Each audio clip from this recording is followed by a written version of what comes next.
Assalamualaikum class, I hope you all are good. Okay class, today we are going to start our very first chapter, unit number 1, the savior of mankind, इंसानियत को बचाने वाला. Okay, let's start with its translation. Arabia is a land of unparalleled charm and beauty. अरब बेमिसाल खूबसूरती और दिलकशी की सरजमीन है. With its trackless deserts of sand dunes in the dazzling rays of a tropical sun. आंखों को चुधिया देने वाले गर्म सूरज और रेत के टीलों वाले गुमनाम रास्तों वाले सहरा के साथ. Its starry sky has excited the imagination of poets and travelers. इसका सितारों भरा आसमान शायरों और मुसाफिरों के तसव्वुर को उभारता है. It was in this land that the Rasul sallallahu alaihi wasallam was born, in this city of Makkah, which is about 50 miles from the Red Sea. ये वही सरजमीन है जहाँ हज़रत मोहम्मद सल्लल्लाहु अलैहि वसल्लम मक्का के शहर में पैदा हुए, जो कि बहीरे अहमर से 50 मील के फासले पर है. The Arabs possessed a remarkable memory. अरब के लोग गैर मामूली यादाश्त रखते हैं. And were an eloquent people, और फसाहत व बलागत वाले लोग थे.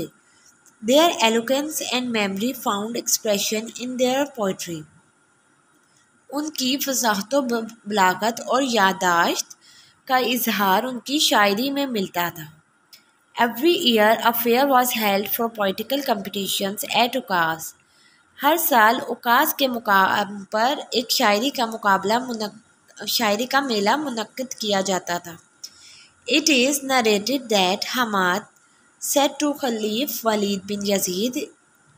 एक दिन ये बयान किया जाता है कि हमाद ने खलीफा वलीद बिन यजीद से कहा, I can recite to you, मैं तुम्हें पढ़ के सुना सकता हूँ, for each letter of the alphabets, हरूफ तहज्जी का हर हर्फ 100 long poems without taking into account short pieces. छोटी नज़में शामिल किए बगैर 100 तवील नज़में. And all of that composed exclusively by poets before the promulgation of Islam, promulgation आमद. और ये तमाम सिर्फ़ और सिर्फ शायरों की लिखी गई है इस्लाम की आमद से पहले.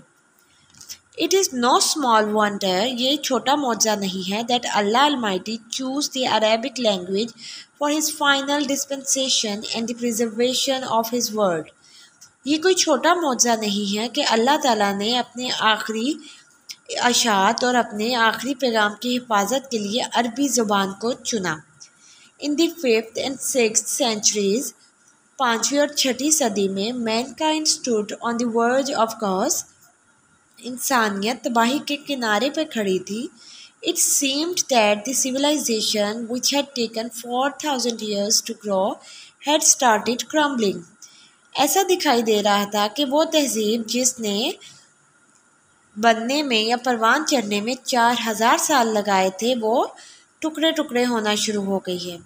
At this point in time, वक्त के इस लम्हे में अल्लाह अलमाइटी, अल्लाह ताला ने raised a रसूल from among themselves, उन्हीं में से एक रसूल पैदा किया, who was to live the humanity, जो कि इंसानियत को निकालना था, जिसने इंसानियत को निकालना था, from ignorance into the light of faith, जहालत से ईमान की रोशनी में. वक्त के इस लम्हे में अल्लाह ताला ने उन्हीं में से एक रसूल पैदा किया जिसने इंसानियत को जहालत से निकाल कर ईमान की रोशनी में लाना था.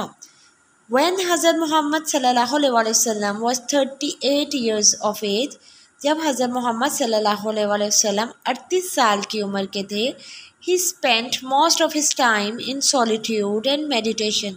वो अपना ज़्यादा वक्त तन्हाई और गौर व फिक्र में गुजारा करते थे. In the cave of Hira, गारे हिरा में, he used to retire with food and water. वो अपनी खुराक और पानी लेके तन्हा हो जाते. And spend days and weeks, और वो दिन और हफ्ते गुजारते in remembrance of Allah Almighty, अल्लाह ताला की याद में. गारे हिरा में वो अपनी खुराक और पानी लेके खुलवत नशीन हो जाते और अपने दिनों और हफ्तों को अल्लाह ताला की याद में गुजारते। ये बच्चों हमारी आज की ट्रांसलेशन है, अच्छी तरह याद करनी है। Thank you. अल्लाह हाफ़िज़।